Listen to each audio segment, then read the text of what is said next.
Present tense में हम लोग सिंपल प्रेजेंट पढ़ रहे हैं। सिंपल प्रेजेंट में जब भी तुम्हारे पास देखना, जब भी किसी भी सेंटेंस को तुम निगेटिव बनाओगे, ध्यान से समझना इस बात को, जब भी तुम किसी सेंटेंस को निगेटिव बनाओगे तो सब्जेक्ट के तुरंत बाद तुमको किसकी आवश्यकता होगी? ऑक्सिलरी वर्ब की आवश्यकता होगी। सब्जेक्ट के तुरंत बाद ऑक्सिलरी वर्ब की आवश्यकता होगी। कब बनाने के लिए? जब तुम किसी सेंटेंस को निगेटिव बनाओगे तब होगा। उसके तुरंत बाद किसका स्थान आ जाता है? उसके बाद नॉट का स्थान आएगा। ठीक है, छोटा सा कॉन्सेप्ट है, कोई बहुत बड़ा है नहीं। ये ऑक्सिलरी वर्ब आएगा। अब देखो, तुम टेंस पढ़ रहे हो सिंपल प्रेजेंट। अब सवाल होगा कि तुमने तो अभी पढ़ा कि इसका स्ट्रक्चर होता है main structure subject plus verb 1 या verb 5 plus object. Direct subject के बाद तुम्हारा ये जो वर्ब आया वो मेन वर्ब के रूप में आया।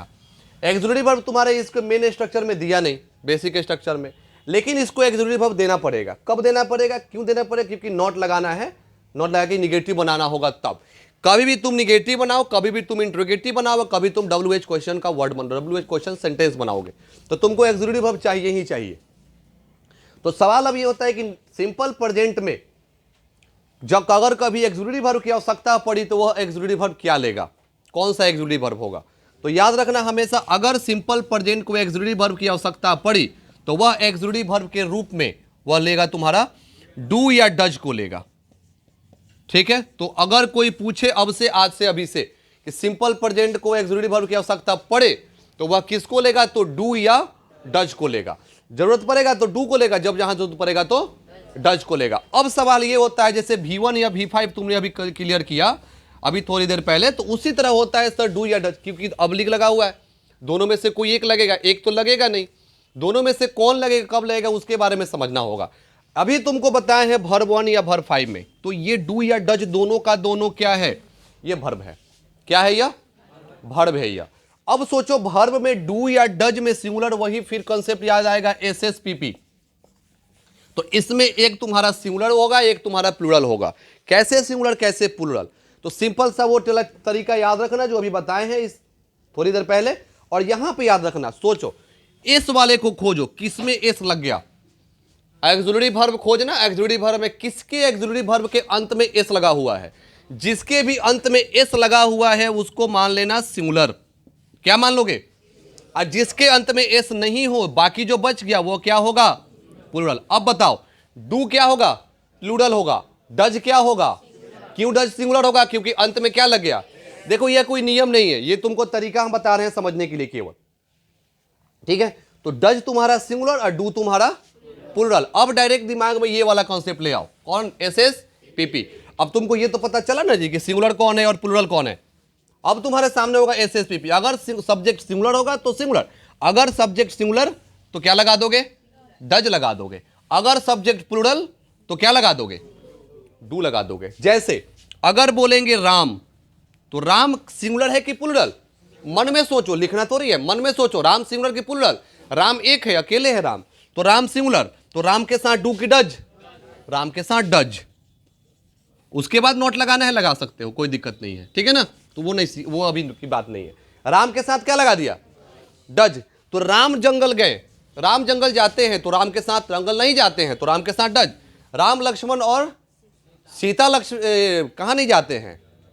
जंगल नहीं जाते हैं, तो राम लक्ष्मण और सीता तीनों जब आ जाएंगे तो तीनों के तीनों मिलके कौन हो गए? तीनों प्लूरल हो गए। तो प्लूरल हो गए तो क्या लग गया इनके साथ? डू लग गया। अकेले तुमको हम पढ़ा रहे हैं तो टीचर, अकेले पढ़ा रहे हैं तो कौन हो गए हम? अकेले हैं भाई, तो डज लगा लेंगे ना, है ना। अगर तुम पूरे बच्चे लगा लिए तो बच्चे के साथ क्या लगा दिया तुमने?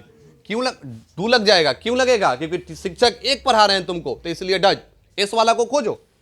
शिक्षक अकेले है तो सिंगुलर है ना जी, तो एस वाला को खोजो। अगर शिक्षक बच्चे अगर ज्यादा है, एक से ज्यादा है, तो उनके साथ कौन सा? डू। अगला सुनना, जहां जहां तुमने वर्ब 1 लगाया है जिसके जिसके साथ, वहां वहां डू लग जाएगा। क्या लगेगा?